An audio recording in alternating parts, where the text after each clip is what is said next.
Boker Tov, Boker Or. Aujourd'hui, on va, Bezrat Hashem, parler de notre parashat Shmot. La parashat qui est très intéressante sur Moshe Rabbeinu, qui en réalité raconte un peu la biographie de Moshe Rabbeinu. Moshe Rabbeinu, c'est écrit comme quoi il était très grand de taille, il faisait 5 mètres. Comme ça, c'est écrit. C'est écrit Vaigdal Aish, Vayi Bayim Imahem, Vaigdal Moshe, Vayetze Alecha, Vayar Besivlotam. Et on raconte la biographie de Moshe Rabbeinu. Il grandit, et à ce moment-là, qu'est-ce qui se passe? Il va voir ses frères, et il voit comment ils subissent dans leur vie. Et alors le Shmot Rabbah, il dit Vaigdal Moshe, tout le monde grandit. En réalité, il n'était pas comme tout le monde. Il est devenu très très grand d'un coup, comme j'ai dit, 5 mètres. Et c'est pour ça, en vérité, qu'on dit qu'un prophète, ça doit être quelqu'un de grand, de fort. On apprend ça, tout ça de Moshe Rabbeinu. D'intelligent, de riche, comme ça c'est écrit, comme ça il a besoin de personne, et il peut faire passer les messages d'Akadosh Baruch Hu ici-bas. Mais le Shivim Panim la Torah, c'est un commentaire qui dit la chose suivante. En vérité, qu'est-ce que ça veut dire Vaigdal Moshe? Moshe, il a grandi, Vayetze Alecha Vayar Besivlotam, il est sorti vers ses frères. Généralement, dans le monde, quand des gens ils réussissent dans leur vie, que ça peut être financièrement, ça peut être dans d'autres domaines, et bien après, ils oublient tout le monde. Tout d'un coup, ils oublient tout le monde. Ils oublient leur famille, ils oublient leurs amis, ils se font d'autres amis. Moshe Rabbeinu, Vaigdal Moshe, malgré qu'il a grandi, malgré qu'il est devenu ce qu'il est devenu, eh bien, il a grandi dans le palais du roi. On a grandi chez Pharaon. Il aurait pu très bien faire la belle vie et tout va bien. Non! Il est parti chez ses frères. Vayetze Alecha Vayar Besivlotam. Il est parti voir leur peine et comment on peut les aider. Ça, c'est un vrai leader. Un vrai leader, il ne s'occupe pas seulement de Am Israël, du peuple juif, il s'occupe de Reb Israël, de chaque individu, de chaque juif. Et Moshe, il sort. Et Moshe, il ne supportait pas l'injustice. On voit dans 3 histoires, comme quoi il a tout fait contre l'injustice. Première histoire, il sort dehors et qu'est-ce qu'il voit? Il voit un Égyptien qui tape un juif.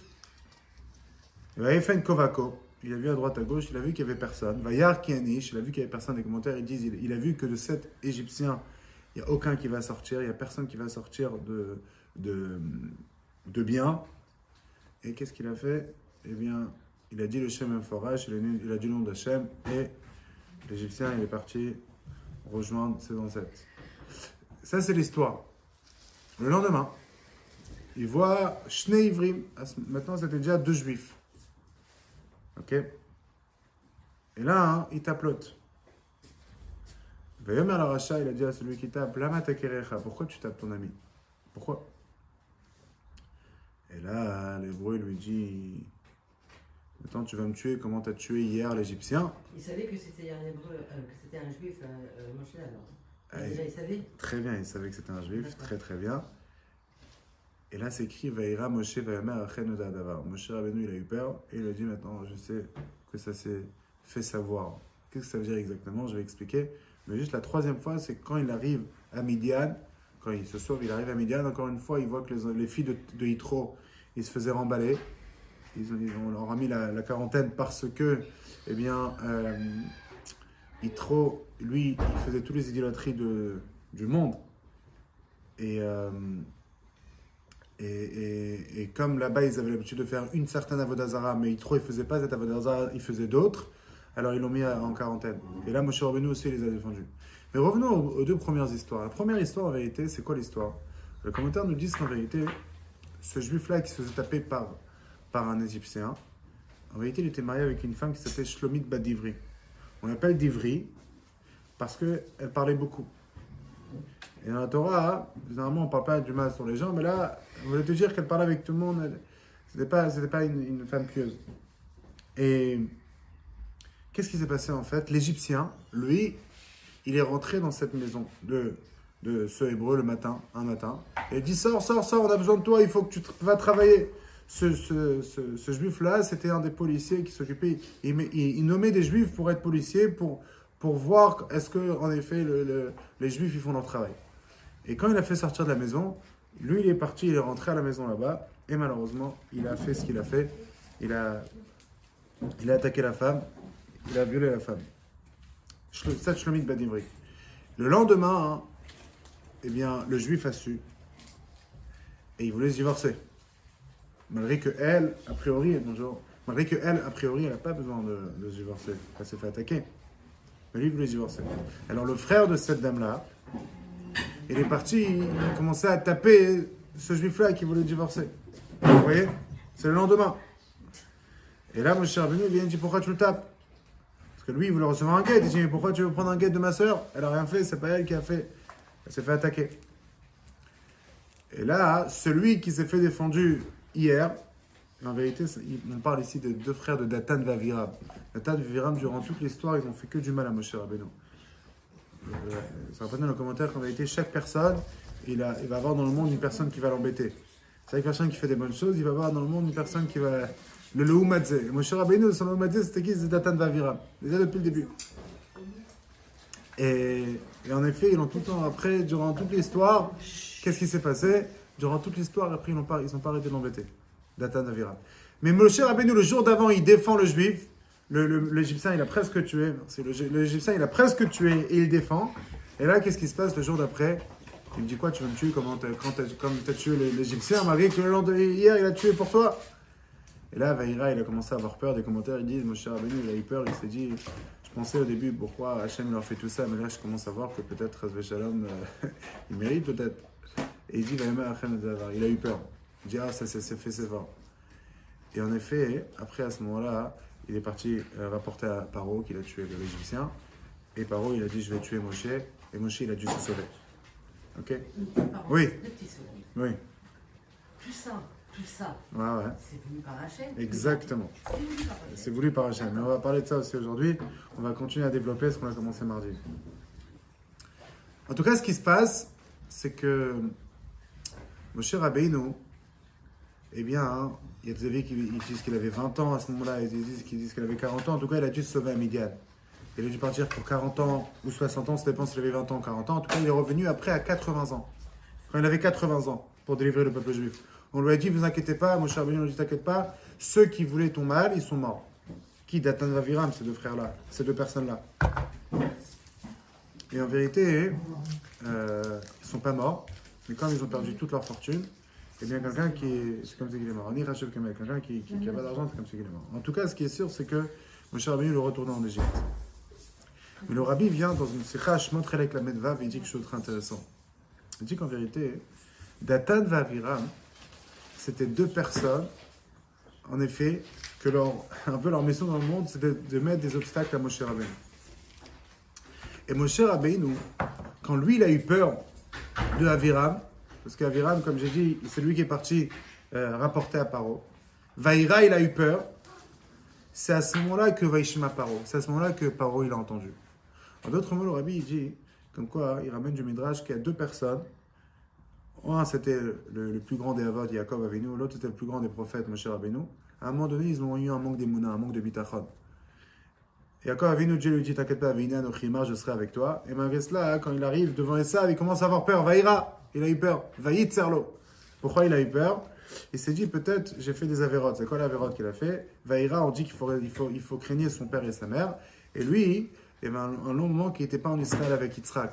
Okay, il est parti pour travailler sur la vanne pour ses enfants. Et c'était un manque de kibbutz avem pendant 22 ans. Et Vaïd Sarlo, il avait peur aussi de Savera parce qu'en vérité, il s'est marié avec deux sœurs. On a expliqué comme quoi en vérité, le rabbi a expliqué comme quoi il devait se marier avec deux sœurs, malgré que c'est la Torah, eh bien on ne se marie pas avec deux sœurs. Alors il a eu peur des avérotes qu'il avait.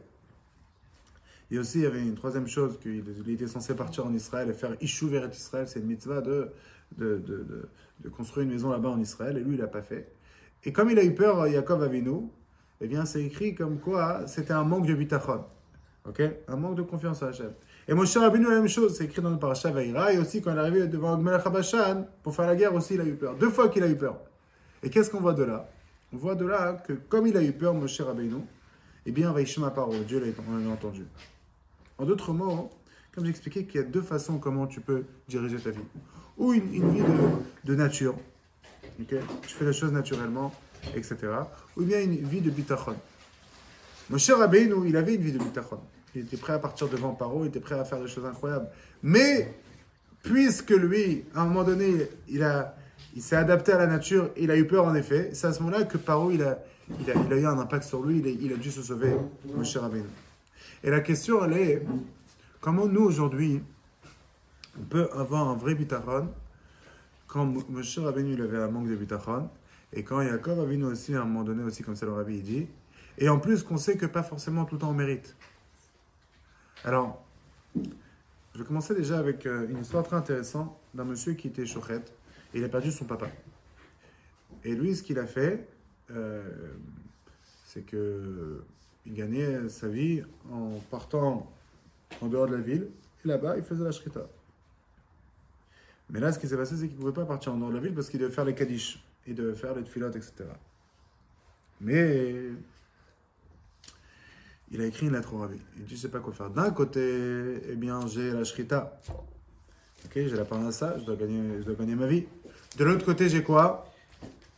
J'ai le kaddish pour en faire. Qu'est-ce que je fais? Alors, le Rabbi, il a dit comme ça, une lettre très intéressante. Je vais ramener ici. Il dit, par rapport à tu demandes, est-ce que repartir dans la ville et à ce moment-là, tu vas faire Kaddish, mais tu vas perdre ta parnassa, ou bien partir faire ta parnassa et tu pourras aussi rembourser toutes les dépenses que tu as eues pour l'enterrement, etc. Ah, et tu ne fais pas Kaddish. Alors, les Chachamim, le Rabbi dit, à pied à la en effet, pour la parnassa, les Chachamim t'ont permis de partir. Et spécialement, de partir faire la Shrita. Et spécialement que tu as deux frères qui font Kaddish, et en plus que tu pourrais après rembourser les dépenses de l'enterrement. Alors, al pied à la tu peux payer quelqu'un qui fasse Kaddish pour toi. Maintenant, le Rabbi, là, il rajoute des phrases incroyables. Il dit, tout ça, je te dis parce que je ne connais pas ta situation dans le bitachon. Par contre, s'il est fort dans le bitachon, et sincèrement, alors, il va rester dans la ville, il va faire Kaddish, il va trouver d'autres moyens pour sa parnassa.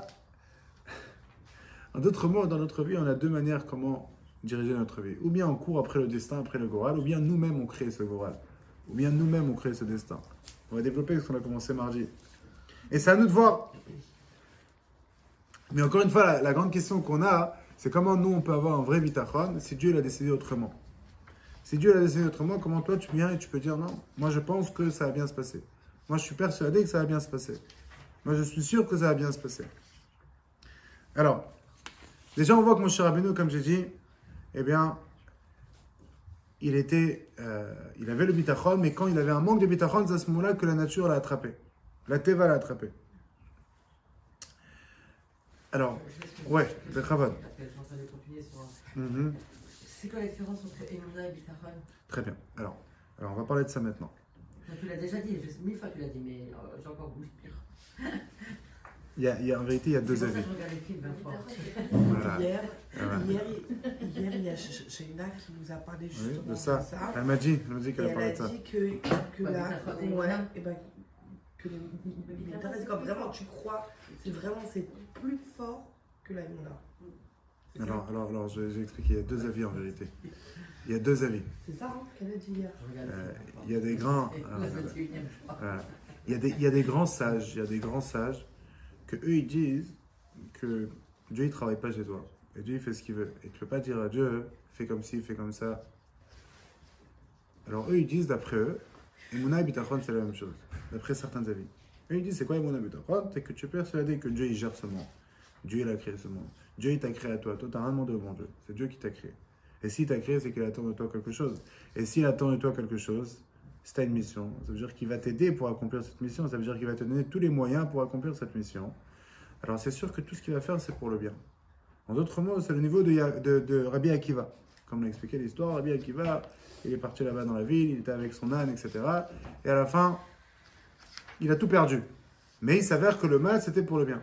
Mais concrètement, il y avait du mal. Ok? Un mal pour un bien. Ça, c'est l'histoire de Rabbi Akiva. Par contre,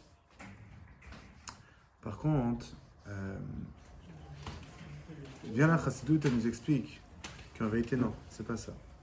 Ok, c'est deux avis. Il y a un avis qui dit que Dieu ne travaille pas chez toi. Toi, il faut juste que tu fais confiance à Hachem, que tout ce qu'il fait, c'est pour le bien. Et, comme c'est écrit dans le cas d'Akama, Rabbeinu Bechaya, il dit, même si tu vas avoir des difficultés, des souffrances, etc., tu sais que ça vient d'Hachem. Ça veut dire que tu dis pas à Hachem, je suis persuadé que ça va bien se passer.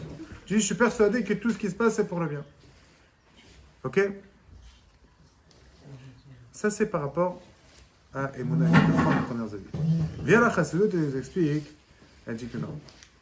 Emouna et Bitachon, c'est très très différent. Emouna, ça veut dire que moi je suis persuadé qu'il y a un Dieu sur terre et qui gère ce monde. Après, comment ça va se passer, ça dépend d'Hachem. Ok? Ça dépend d'Hachem. C'est Hachem qui décide comment ça va se passer. Moi, je ne peux pas être persuadé, ça c'est Emouna, je ne peux pas être persuadé que ça va se passer de la meilleure façon. Je suis persuadé que c'est Dieu qui décide. Et si Dieu il décide, ça peut être du mal, mais ça sera pour du bien. Comme l'histoire de Rabbi Akiva. Il a tout perdu, mais grâce à ça, sa vie elle était sauvée. Mais on est bien d'accord que le résultat, c'est qu'il a perdu. Par contre, Bitachon, c'est quelque chose d'autre complètement. Bitachon, c'est que je suis persuadé que ça va bien se passer. Et pas seulement ça va bien se passer, ça va se passer d'une façon dévoilée comme moi je veux. Mais pas obligatoirement que ça peut passer par le mal. Donc, quand on a Bitachon, c'est... Exactement. Un ébattoir, je suis sûr, ok, que ça va bien se passer. Et ça, en vérité, c'est l'histoire de Nachum Ish Gamzu. Comme quoi, il s'est fait voler tout son or, etc. Et après, il s'avère que c'était encore du plus... C'était même pas du mal, c'était du bien. Il a ramené un produit au roi qu'il n'avait pas. Le roi, il a tout l'argent du monde. Mais ça, il n'avait pas. Cette terre, qu'elle se transforme en flèche, il n'avait pas. Comme David Amelech, il nous promet dans Tehillim, il nous donne le secret. Abotar ba Hashem chesed yasovenu. Celui qui fait confiance à Hashem, il attire l'abondance, il attire le bien. En d'autres mots, comme moi j'ai le bitachon, en vérité, c'est ça ce que le rabbi dit dans la Sikha Mashmat Chalak Hameda. La question, elle est, comment tu peux être persuadé que ça va bien se passer si peut-être Dieu il a décidé autrement, et si peut-être toi tu mérites pas. Ok, on a tous fait des failles à droite à gauche. Vient le rabbi, il dit la chose suivante. Il dit, quand tu as le bitachon, eh bien, en ce moment-là, qu'est-ce que tu fais? Tu crées chez Hachem une volonté. On dit mardi, tu fais craquer Hachem. Hachem, tellement qu'il est ébloui, tellement qu'il est inspiré de ton bitachon, qu'il va faire exactement ce que toi tu veux. Ok? Et Mouna, c'est, je sais, une façon générale que Dieu exerce le monde. Est-ce que exactement ça va se passer de la meilleure façon? Je sais pas. Moi, je laisse ça dans les mains d'Hachem. Hachem, il ne travaille pas chez moi. Hachem, il me doit rien. Bitachon, non, c'est pas ça. Bitachon, c'est que je suis persuadé que Chesed Yisovenu, Aboter Bachem Chesed Yisovenu, qu'il va m'arriver que du bien. Et tellement que je suis persuadé, Akadosh Baruch Hu, il fait Mida Keneged Mida, quand il voit que j'ai ce mindset, que j'ai cet état d'esprit, boum, il me donne ce que j'ai besoin. La fameuse histoire que j'ai racontée mardi par rapport au couple qui n'avaient pas d'enfants pendant des années, ils sont partis voir le rabbi, le rabbi leur a dit, vous allez avoir un enfant. Et directement, ils sont partis pour acheter les poussettes, etc. Et en effet, après 9 mois, ils ont un enfant. Le rabbi il a dit à ses chazim, c'est pas ma bracha qui a créé leur enfant. C'est leur bitachon. Et on peut voir clairement dans notre vie, quand on veut quelque chose, et on dit à Hachem, voilà, moi je suis dans tes mains, c'est toi qui gères ce monde. Ça a l'air un monde, le médecin il a dit ça, et la banque elle a dit ça, et tout ça. C'est ça, c'est un scénario que Dieu fait, on est tous des pions, on est tous des poupées dans les mains d'Hachem. Oui, oui. Alors c'est-à-dire que la personne, elle peut le rectifier. Elle peut le rectifier s'il y a bitachon. Elle peut changer, tu veux dire? Ouais. Vous voulez dire? Ouais. C'est-à-dire que c'est pas ton... Ça veut dire que tu préserves, elle est malade, cette personne-là. Mais elle a bitachon, alors normalement elle devrait être guérie. Alors très bien, on a une très très bonne question. Alors l'idée elle est comme ça. Comme on a expliqué, on vit quand même dans un monde où il y a des difficultés, où il y a des épreuves, etc. Alors, deux choses déjà. Premièrement, le rabbi nous a dit dans une lettre comme quoi, généralement dans le monde, une personne déjà, elle a du bien, une personne déjà, elle a des bonnes choses, et après elle est contente. Elle se dit, si je vais avoir ça, je serai content. Chacun veut des choses dans sa vie, dans toutes les étapes de notre vie. On attend des choses, hein, le mariage, l'autre la parnassa, l'autre une maison, l'autre une voiture, l'autre, chacun ce qu'il a besoin. L'autre une tranquillité d'esprit, l'autre. Et quand tu arrives à ça, tu es content. Finalement, ça c'est comme ça que ça fonctionne dans le monde. Le rabbi dit, chez Chassidim, c'est à l'envers. Déjà, tu es joyeux, et la joie, elle te ramène, c'est elle qui crée, comme ça le Vachem t'avait dit, comme ça, c'est le nom du Rabbi Maharash, les Khatri la Riber. Normalement, le monde, ils disent que si tu ne peux pas partir en bas, tu pars en haut. Mais nous, directement, on part en haut. C'est la joie qui crée, en vérité, qui crée le résultat. Tu es joyeux, que ça va bien se passer, ça va bien se passer. Maintenant, par rapport à ce qu'on a parlé, il faut savoir une chose. Il y a beaucoup qui disent oui, mais il y a des choses difficiles qui se passent dans ce monde. Des fois, on oublie, la nature humaine, c'est qu'on voit que les choses négatives. On se rappelle que des choses négatives. Mais toutes les choses positives, toutes les bonnes choses, comme Rabbi, une fois, il a dit une personne, il y a tellement de choses que tu avais rêvé d'avoir et tu l'as eu. Mais ça t'oublie. Tu te rappelles combien de fois Kadosh Baruch Hu était avec toi? Combien de fois Hachem il t'a protégé? Combien de fois Hachem il t'a sauvé? Et ça, on oublie. Et ce bitachon, hein? On n'oublie pas spécialement. Beaucoup. Pas beaucoup. Hein? Les personnes sensées n'oublient pas, mais beaucoup aussi oublient. Beaucoup oublient. Beaucoup, tu parles, ils ont l'air une truc, et tout d'un coup, boum. Et il s'avère que beaucoup de fois, ils apprécient pas tout le bien que Dieu leur donne. Et en vérité, quand. Je peux dire une petite anecdote. Bien sûr. Ouais, ça, c'est des choses que j'oublie pas. Bien sûr. J'avais, moi, j'étais pas encore mariée. Et en fait, j'allais pour, je devais me marier, et donc je travaillais dans un hôpital dans le temps. Il y avait un comité d'entreprise et j'avais besoin d'un truc pour décoller le papier peint. Ok. C'est un truc qui est lourd, qui est volumineux, tu vois. Et je le portais comme ça. Je dis, ah, mais comme ça, et mettre. Si j'avais un escaladie qui n'ont pas de. Où tu peux mettre ce que tu veux dessus, tu vois. Mhm. Mais mettre. Je dis, oh là là, si j'avais ça. Croyez-moi, si vous voulez, non, je traverse et je trouve ça au plein milieu de la rue. Non, mais émettre, ça veut dire c'est. Comment tu peux oublier ça? Moi, je ne peux pas oublier des choses comme ça.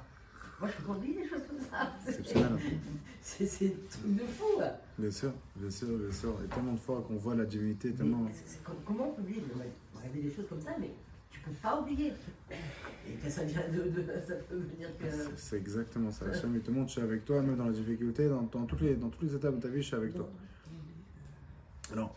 Alors c'est intéressant d'aller au fond des choses. Alors, quelqu'un va te dire, j'ai eu vraiment le bitachon. Et j'avais vraiment la confiance. 15, 16. Et après, ce qui s'est passé, c'est que ça s'est passé différemment. Ça s'est passé le contraire de comme j'ai dit. Je pense qu'on est peut-être Zayn. Je pense. Rabbi nous dit comme ça. Rabbi nous dit, quand par exemple une personne a besoin de quelque chose, alors ça dépend avant ou après la chose. Ok? Par exemple, une personne qui est très malade, et toi tu pries à Hachem qu'elle va guérir. Alors, avant la guérison, les médecins ils viennent et te disent plein de choses, toi tu les écoutes pas. Ce bitachon, il crée en effet, et Kadosh Baruch Hu, il va voir que tu fais confiance qu'à lui et pas au médecin, parce que les médecins, leur force de guérir, ça vient d'Hachem. Et Hachem, il décide ce qu'il veut. Et tu comprends que c'est des poupées dans les mains de Dieu. Et à ce moment-là, ça même, comme on a dit, ça va créer un réel bien. Par contre, si par exemple, après, il y a eu ce qu'il y a eu, et peut-être il y a une personne qui est partie de ce monde, malgré que tu as eu le bitachon, après le coup, il faut que tu te dises que tout ça vient d'Hachem, et Hachem il fait pour le bien. Vous voyez ce que je veux dire? Ça veut dire que ça dépend avant l'événement ou après l'événement. Avant l'événement, eh bien tu as le bitachon total. Et beaucoup de fois, on a des milliers d'histoires comme quoi ce bitachon, il a réellement créé un bien réel et des choses surnaturelles. Par contre, après l'événement, il y a des choses qui sont passées, là tu te dis, ça vient d'Hachem. Vous voyez ce que je veux dire?